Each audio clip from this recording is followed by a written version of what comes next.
Welcome back viewers. तो हम break पे जाने से पहले सीख रहे थे कि किस तरह खुदावंद हमारे बारे में सलामती के ख्यालात रखता है। खुदावंद किस तरह आस्तर मलिका को, जो कि असीर की सूरत में थी, एक गुलाम की सूरत में महल में लाई गई, लेकिन वो मलिका बन गई। तो खुदावंद हमारे लिए बहुत से ऐसे प्लान्स रखता है जो हम खुद भी अपने बारे में नहीं जानते। उनके हाथ में, उनके पास ये जो है इख्तियार है कि वो एक छोटे से जर्रे को महल का वो पत्थर बना देते हैं कि जो मेहमान देखते रहते हैं। हम बाइबल मुकद्दस में पढ़ते हैं कि जिस पत्थर को मामारों ने रद्द किया वही कोने का सिरा हो गया। ये खुदा ही है जो हकीर और बिल्कुल एक आम से इंसान को बहुत कुछ बना देता है। तो आइए मज़ीद सीखते हैं खुदावंद के प्लान्स के बारे में और खुदावंद के ख्यालात के बारे में। तो मिसेस नरगिस, इस मौजू को आगे बढ़ाइए। तो हम सीखते हैं कि हम सीख रहे थे कि खुदावंद के जो ख्यालात हैं, वो कहता तुम्हारे लिए जो मेरे ख्यालात हैं वो भलाई के हैं, सलामती के हैं। और हम देखते हैं कि वो आस्तर के लिए तो जो थे, लेकिन उसने अपनी कौम को बचाने के लिए आस्तर को चुना। और किस तरह से चुना कि उसने इस शहर जो बाबल शहर था और अक्सविरस बादशाह की मलका बनाकर खुदा ने अपनी कौम को बचाने का वसीला बनाया। तो 17वीं आयत में लिखा है, आस्तर 2 बाब की 17वीं आयत में लिखा है, और बादशाह ने आस्तर को सब औरतों से ज्यादा प्यार किया और वो उनकी नजर में उन सब कुमारियों से ज्यादा अजीज और पसंदीदा ठहरी, ताकि उसने शाही लिबास और उसके सर पर रख दिया और वश्ती की जगह उसे मलका बना दिया।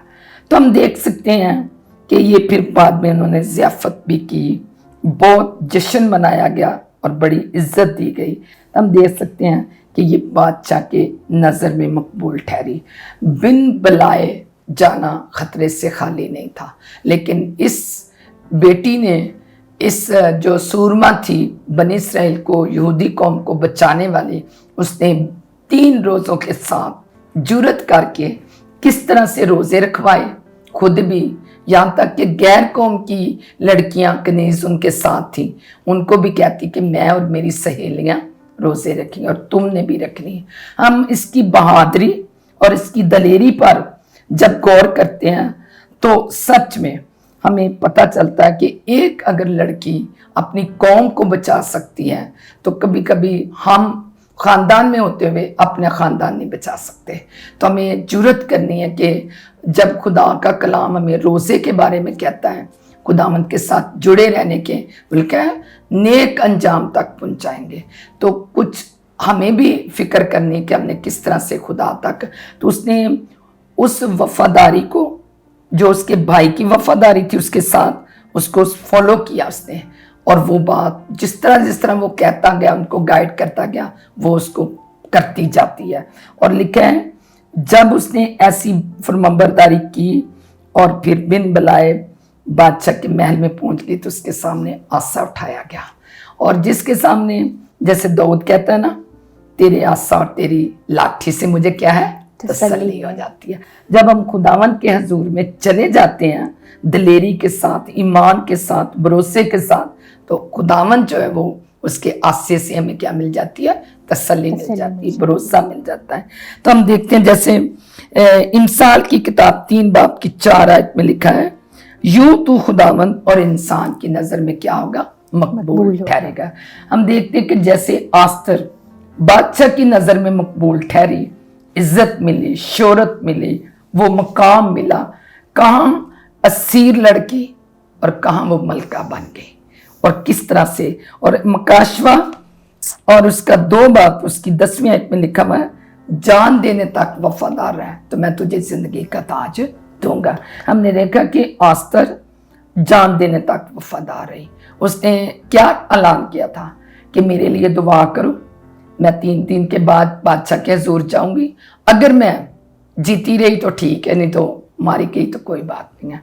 तो वो अपने वादे पर अटल रही और उसने उस वादे को पूरा किया और बादशाह के हुजूर में चली गई।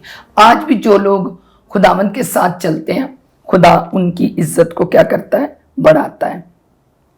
हम एक इंसाल ही की किताब में हवाला देखते हैं, آپ اس کو تلاوت کر سکتے ہیں، وہ 3 باب۔ اس کے بارے میں جب ہم سیکھتے ہیں تو یہ تربیت یافتہ حوالہ نظر آتا ہے۔ ہاں جی میرے عزیزو، ہم دیکھیں گے امثال کی انجیل اس کے 3 باب کی 11 آیت۔ اے میرے بیٹے، خداوند کی تنبیہ کو حقیر نہ جان اور اس کی ملامت سے بیزار نہ ہو، کیونکہ خداوند اسی کو ملامت کرتا ہے جس سے اسے محبت ہے، جیسے باپ اس بیٹے کو جس سے وہ خوش ہے۔ مبارک ہے وہ آدمی جو حکمت کو پاتا ہے اور وہ جو فہم حاصل کرتا ہے، کیونکہ اس کا حصول چاندی کے حصول سے اور اس کا نفع کندن سے بہتر ہے۔ کافی ہم دیکھ سکتے ہیں کہ اس میں ہم یہ سیکھ رہے ہیں کہ آئے میرے بیٹے، آئے میری بیٹی، سب کو مخاطب کر کے خدا کا بندہ یہ اس کتاب میں جو امثال کی کتاب حکمت سے بات کرتا ہے، وہ تنبیہ کو حقیر نہ جان۔ آج بہت سارے بچے، بڑے، یہاں تک کہ خادمین بھی وہ تنبیہ کو پسند نہیں کرتے۔ اگر کسی کی غلطی نکال دو تو پھر بھی لوگ پسند نہیں کرتے، لیکن آستر سے ہم یہ سیکھتے ہیں کہ اس نے اپنے بھائی کی جو تنبیہ تھی یا تربیت تھی اس کی حقارت نہیں کی۔ جب اس کو کہا گیا کہ جب اس نے کہا کہ میں تو بن بلائے نہیں جا سکتی، بادشاہ نے تو مجھے بلائے نہیں، تو اس نے کہا کہ کیا پتہ تو آج اسی ٹائم پہ اسی وقت کے لیے پہنچائی گئی ہے، تو آج ہی وقت ہے کہ تو نے کچھ کرنا ہے۔ تو کلام میں بھی لکھا ہے کہ اگر تو آج ہی خدا کی آواز سنتی ہے تو کیا کر، اپنے دل کو سخت نہ کر۔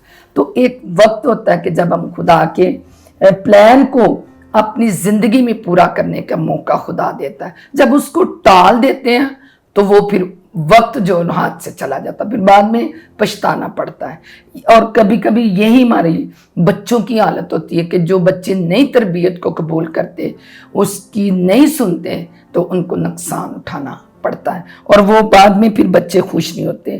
استثنا 28 باب اس کی پہلی 2 آیت میں لکھا، اگر تم جان شانی سے، بڑی ضرورت ہے کہ جب ہم خدا کی بات کو جان شانی کرتے ہیں، فالو کرتے ہیں، بات کیا ہے اس میں بات ہے، اگر تم خدا کی بات کو جان فشانی، خدا کیا فرماتا ہے۔ تو جب ہم خدا کی بات کو، اس نے بھی بے شک ادھر خدا کا نام نہیں، خدا اس سے بول نہیں رہا، اس کا بھائی بول رہا ہے، لیکن اس نے یہی فالو کیا کہ میں تو ایک یہودی ہوں، میں خدا کی بندی ہوں، آج مجھے اپنی قوم کے لیے کھڑا ہونا ہے۔ لیکچر کے ساتھ نہیں، ہم اپنے کردار سے بھی دوسروں کو بچا سکتے ہیں اور بچانے کا وسیلہ بن سکتے ہیں، گھرانے کے لیے کام کر سکتے ہیں، ملک کے لیے کام کر سکتے ہیں، اس لیے ضروری ہے۔ پھر وہ لکھا ہے، پھر جب تو سنے گا تو میں تجھے برکتیں دوں گا اور تجھے اتنی برکتیں بخشوں گا جیسے آستر کو کیا نہیں ملا، سب کچھ مل گیا، شہرت، عزت، دولت، وہ تاج مل گیا جو اعلیٰ ترین تاج تھا۔ تو ہم دیکھ سکتے ہیں کہ خدا کس طرح سے ایسا کام کر سکتا ہے۔ پھر امثال 21 باب دیکھ لیتے ہیں، بڑی خوبصورت آیت ہے اس میں، اگر ہم 21 باب آپ بھی اس کی تلاوت کر سکتے ہیں۔ 21 باب اس کی پہلی 2 آیتیں ہیں، لیکن بادشاہ کا دل خداوند کے ہاتھ میں ہے، وہ اس کو پانی کے نالوں کی مانند جدھر چاہتا ہے پھیرتا ہے۔